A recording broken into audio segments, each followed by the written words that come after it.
मैं हूं चंदन। चंदन live news channel में आपका स्वागत है। डिप्टी सीएम केशव प्रसाद मौर्य आज अखिलेश यादव के आजमगढ़ में पहुंचे तो सपा बसपा कांग्रेस तीनों पार्टियों पर निशाना साधा। कहा प्रदेश में डबल इंजन की सरकार से विकास हो रहा है, विकास के लिए पैसे की आवश्यकता होती है। लक्ष्मी पंजा हाथी और साइकिल पर नहीं आती है, पैसा लक्ष्मी के रूप में कमल के फूल पर आती है। आजमगढ़ के रानी की सराय के RSS महाविद्यालय परिसर में लगभग 4 घंटे देरी से आने के बाद सबसे पहले डिप्टी सीएम ने 242 परियोजनाओं का लोकार्पण और शिलान्यास किया। उन्होंने सभा को संबोधित करते हुए सपा बसपा कांग्रेस पर निशाना साधा और कहा कि यह लोग मुंगेरी लाल के सपने देखना छोड़ दें, क्योंकि 2022 में भाजपा 300 से ज़्यादा सीटें जीतेंगी। पिछली बार आजमगढ़ में मामूली अंतर से सीट हार गए थे, उन्हें इस बार जीत दिलाएंगे। उन्होंने पूर्व में लोकसभा और विधानसभा चुनाव में मतों में आए अंतर को भी बताया।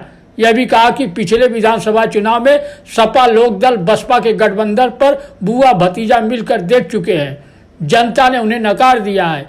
उन्होंने कार्यकर्ताओं का जोश भरते हुए 2022 में सफलता के लिए जोश भरा। भारत की करूंगा, देश के लिए सदैव हमको एकजुट रहना चाहिए। भारत विकास के पथ पर आगे जा रहा है, उत्तर प्रदेश विकास के पथ पर आगे जा रहा है। अभी बहुत आगे जाना है और ये आगे ले जाने का काम केवल और केवल और केवल कमल का फूल कर सकता है, साइकिल नहीं कर सकती है। विकास के लिए पैसा चाहिए और पैसा यानी लक्ष्मी जी साइकिल में बैठ करके नहीं आती, हाथी में बैठ करके नहीं आती, पंजे में बैठ करके नहीं आती, वो कमल के फूल पर बैठ करके आती।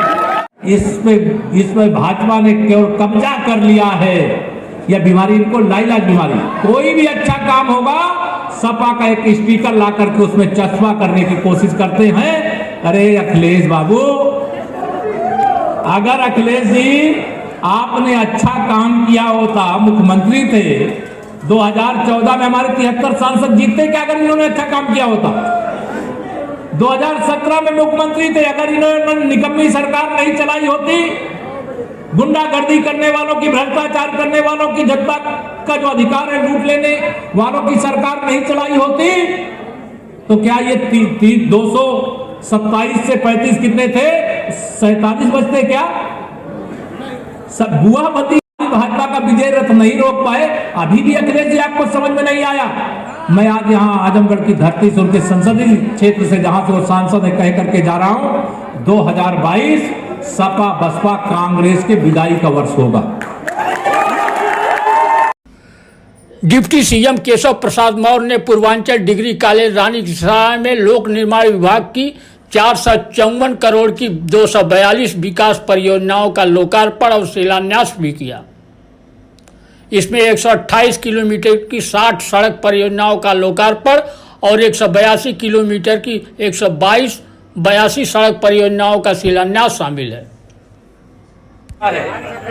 जिसमें लोकार्पित जो कार्य किए गए हैं ऐसे 60 काम हैं जिनकी लागत 242 करोड़ 99 लाख रुपए, जिनका शिलान्यास किया गया है। ऐसी परियोजनाएं 182 जिसकी लागत 211 करोड़ 90 लाख रुपए।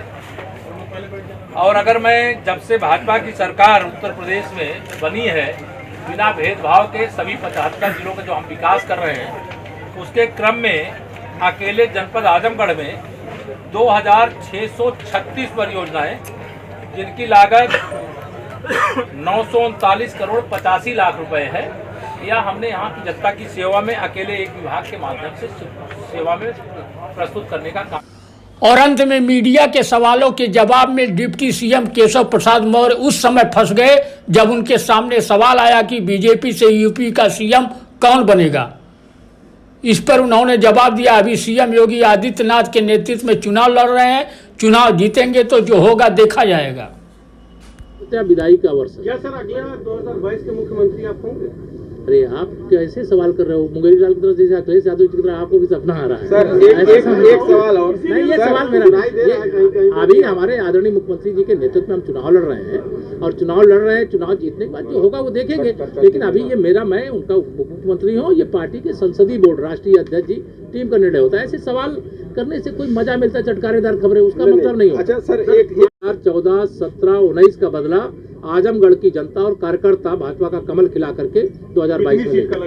हम मैं मानता हूं कि कम से कम 7 सीटें यहाँ पर। अच्छा सर, टिकट के बंटवारे को लेकर भी बात हो रही है, तो 100 से ज्यादा टिकटों का ये कहा जा रहा था कि जो सिटिंग विधायक है वो कटेंगे। जो काम केंद्रीय हमारा जो संसदीय बोर्ड है उसे करना है, उसका जवाब केशव प्रसाद से मत लीजिए। सर अखिलेश जी कह रहे हैं कि विकास तो कुछ किया नहीं भारतीय जनता पार्टी ने, झूठा प्रचार में नंबर 1 है पार्टी। मैंने कहा ना, उनको लाइलाज रोग हो गया है, और वह रोग ऐसा है कि एक समाजवादी पार्टी के स्टिकर लेकर के अब क्या बताएं जो सड़क बन रही है। तो आप आए होंगे, शायद कुछ अनुभव हुआ होगा। आपने सड़कों की हालत देखी है, किस तरीके से जर्जर सड़कें हैं? मैंने सारी हालत देखी है, और मैं आपसे भी आग्रह करूंगा कि बिना कोई निष्पक्ष पत्रकारिता सबसे महत्वपूर्ण होती है। 2017 के पहले का आजमगढ़ और 2017 के बाद का आजमगढ़, हम ये नहीं कह रहे कि हमने 2017 से 2021 के बीच में जितना सड़कें बननी थी, जितने घर बनने थे, जितने शौचालय बनने थे, जितना सब कुछ करना था वो कर दिया, तो फिर हमको काहे को सरकार में आना। जो काम अच्छा से अच्छा जितनी जल्दी से जल्दी कर सकते तो वो हमने किया है, जो बाकी है हम अगले कार्यक्रम। अच्छा सर, समीकरण